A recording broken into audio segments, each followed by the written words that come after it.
Master Tavern Keeper's History of the Old World.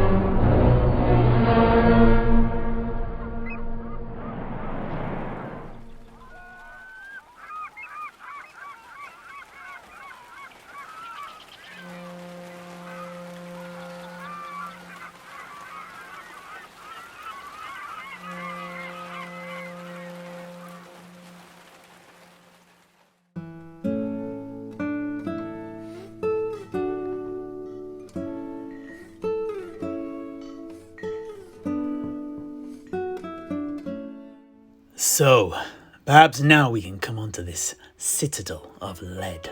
This thing that has sat like a dark shadow behind all of your tales. Just what is it? Well now, the citadel sits just off to the east of my home of Cranachmere. If you recall, upon seeing this structure, the father of King Dunco of East Albion, King Maoláin, was inspired to begin building his own castles out of rock and stone. But to most others, the Citadel of Lead is a place to fear. And like the great Ogham, the Beast Peaks and Ochness, it is avoided by the common folk of Albion if at all possible. Even the giants are reluctant to go anywhere near it. This was not always the case though.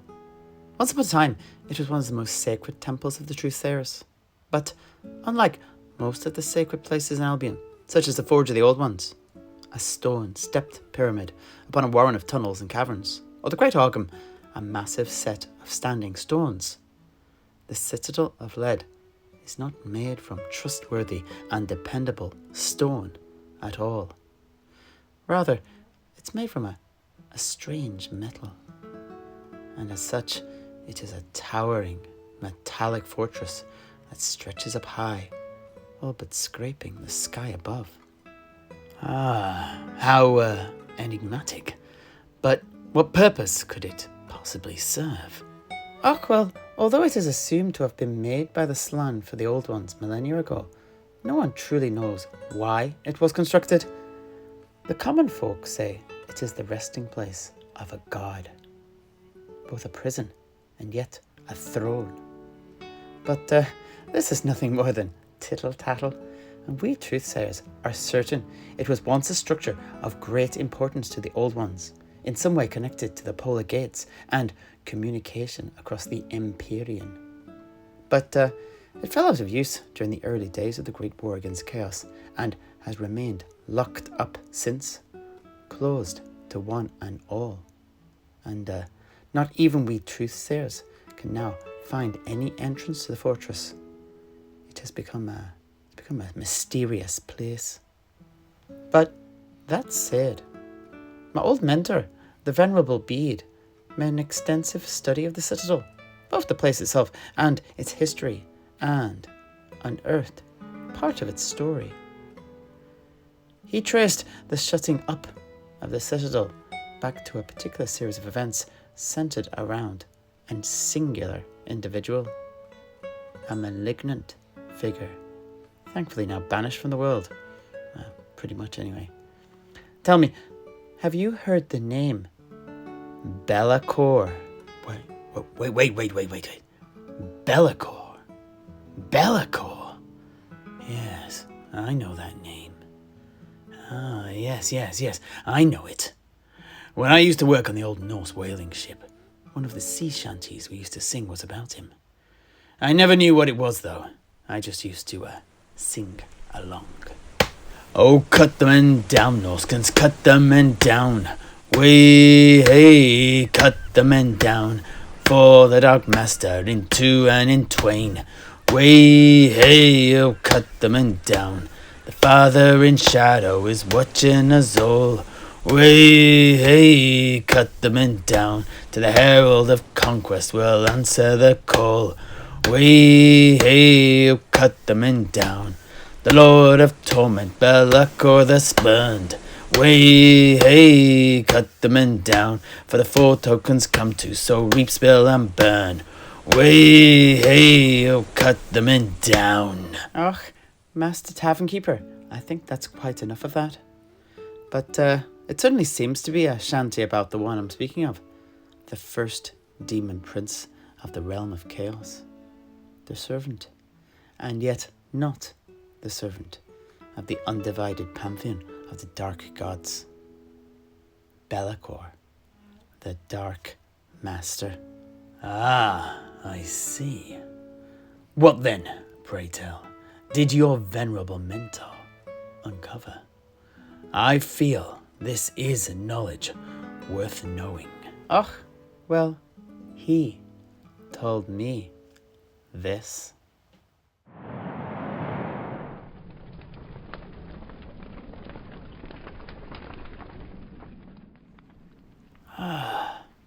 Come in, apprentice. Show me the artifact you found near the citadel of lead. Ah, yes. 'Tis as I thought. It is a fetish depicting the first prince, Be'lakor. Here, I think it is time. Sedrik, find yourself a comfortable spot by the fire, and let me finally tell you all I've uncovered. In the early years, before the great catastrophe, when many men were still but savages in a savage world, the mortal being that would become Be'lakor was born. We know not what his mortal name truly was, nor if he was even a man. And some argue that he could equally have been an elf or a dwarf. But my studies lead me to believe that he was, in fact, of human stock. He was the first to tread the path to damnation, the first to fight his way to the gate of the Empyrean, the first to pledge his soul to the Chaos Gods and be elevated. The myths told by the Norskins tell us that he was a fierce warrior, an indefatigable champion of the pantheon of chaos, and the dark gods favoured him. Through boon and blessing, quest and reward, they lured him ever northwards. Across land and sea he passed, until at last he came to the northern wastes. Still onwards he travelled, killing as he went, until at last he arrived at the site of the polar gate of the holy old ones, and used it to gain entry into the very realm of the dark gods themselves. In the realm of madness, he did not flinch. He did not quake in his boots. He did not falter, nor did his iron will waver. The dark gods saw this and rewarded him with destruction. They ripped him apart, skin from flesh and flesh from bone, and he slipped off his mortal coil. They then clad him in the stuff of chaos itself, recreating him in their own image, each gifting him a portion of their power, creating a foul warp creature, and he arose as the first demon prince of chaos, their unifier, their herald, their general, their chosen. But from the first, in all these roles, he failed. Rather than creating unity, he created strife, and rather than bending the knee to the dark gods, he stood. But they did not seem to care, and instead the gods battled each other with the aim of attempting to force the others to relinquish their claim on his soul, and for Belacor to devote himself solely to one of his patrons, so that they might rule over them all. But Belacor was no mere pawn in this cosmic game. He played each god off against the others, taking their gifts but giving naught in return. He swelled in power until, fearful he had overplayed his hand, for he had indeed, he fled back to the world of mortals and beyond the reach of the gods, arriving back as the polar gates fell. And who knows, perhaps it was the war over his soul and his coming that played a part in their collapse. This is a mystery, though. But what is certain is this: at that time, the holy gates into the webway that stretched between the stars were ripped apart and shattered, and our world was engulfed in the raw stuff of magic. The winds of magic blew unfettered over our blighted, fated place, and the demons ran rampant and unimpeded across the lands of men, dwarves, and elves. Through the deep reservoirs of power that lay within him, Belacor was able to wrest control of hordes of the newly invading demons and bind them to his will, forging what would later be known as the Legion of the First Prince. And with this army he began to conquer. But it was not only over the Neverborn that he exerted his will. Belacor drew the barbarian tribes of men in the north to his banner too, through a combination of power, martial prowess, and trickery, and they pledged themselves to him. He became akin to a god. For generations, Belacor reveled in his dominance, and under his clawed feet, cities were crushed, whole peoples trampled into dust, and entire races quashed out of existence. The kingdoms of the elves, the dwarves, and the forces of we, Truthsayers, and our allies on our very own Isle of Albion too, were beset. But we three were one of the few that could withstand the fury of Bellacor's legions, although the butcher's price was steep. It was not so for many, for the demon prince, in addition to drawing sustenance from the winds of magic that was smothering the world, also wielded this raw, preternatural power like a weapon against his foes, and in this way he conquered. In fact, he became unstoppable. Victory followed victory, and Belacor raised up monoliths to his greatness, and monuments to his power and glory across the lands that he ravaged. Statues in the likeness of the first prince were erected across his domain, as were stone staircases that seemed to stretch up to nowhere. These were places he might bask in the unfettered winds of magic that swept through the sky above.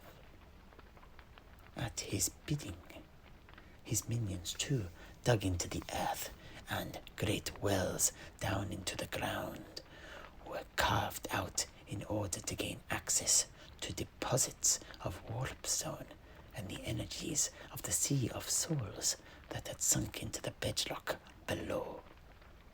Elsewhere, thrones were set upon places of power, places where ley line bisects ley line, and here he could sit and amass more and more of the raw power of the realm of chaos itself unto himself. And it was this desire to possess yet more of these that brought his armies to the shores of Albion. From the northeast, his greatest mortal seafarers led armadas of ships to the beaches of Albion, bringing hordes of Faramir allies with them, some of whom would stay and become a plague upon our land long after these invasions. The enemy came in their thousands, and they fought against the defenders of Albion, clansmen and giant alike, led by we truthsayers. And there was slaughter. We were pushed back again and again until at last we made a stand outside the sacred citadel of lead, a prize that Be'lakor seemed to desire above all others. We do not know what happened, but there was a sacrifice. The first council of high druids completely vanished, and the citadel of lead closed its gates forever to both friend and foe alike. But the price was worth it, for the forces of the first prince were driven from these shores, although the land they'd set foot upon was devastated and remains befouled to this day. In the aftermath, the truthsayers that remained began the construction of stone circles across the land, the reclamation of the corrupted nodes of power across the conquered territories, and the work of hiding our isle in mist and fog to save it from Be'lakor's envious eyes. It was also at this time that the elves on Ulthuan started preparations for their final solution to the demonic invasion, their great vortex, for their need was dire, as the great four powers had been drawn to battle with the elves over beleaguered Ulthuan. But it was not only the forces of order that were working against Be'lakor. His own success too was to be his undoing, for as conquest made Be'lakor more powerful, the demon prince's mightiest mortal champions, devotees of the dark gods themselves, through the gaze of the four dark brothers in the Empyrean, and each champion too was raised to demonhood, themselves becoming demon princes, no longer servants to the first prince. No, now they were rivals.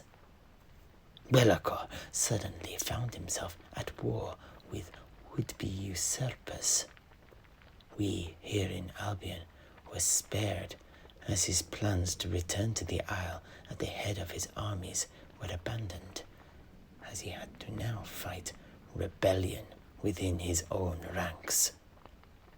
Worse yet was that with every new demon prince who ascended, Be'lakor felt his own powers weaken and ebb away, as the gifts that had been bestowed upon him by the four chaos gods were withdrawn and bestowed upon more loyal servants.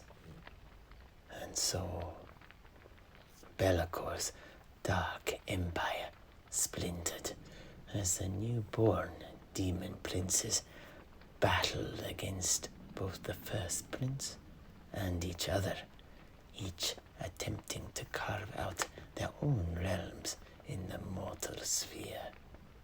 Their servants dying in their thousands as they warred.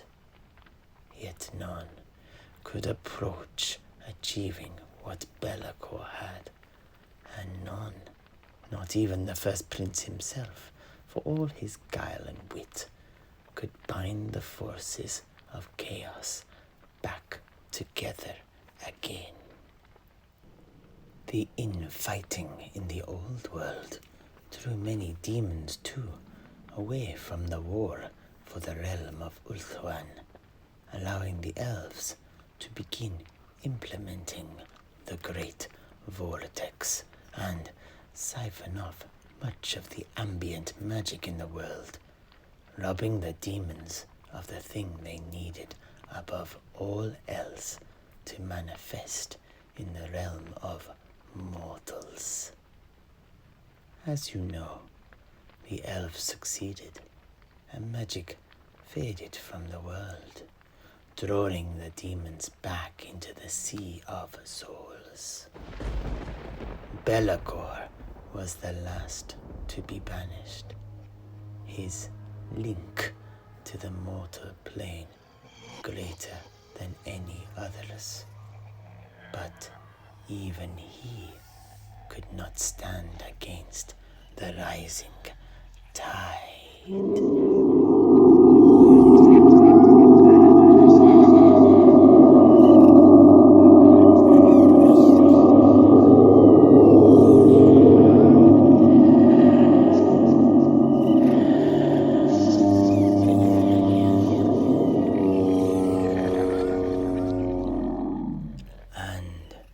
With the demon prince's departure from the mortal world, his monuments collapsed, his strongholds fell into ruin, and the land swallowed up the remnants of his domain.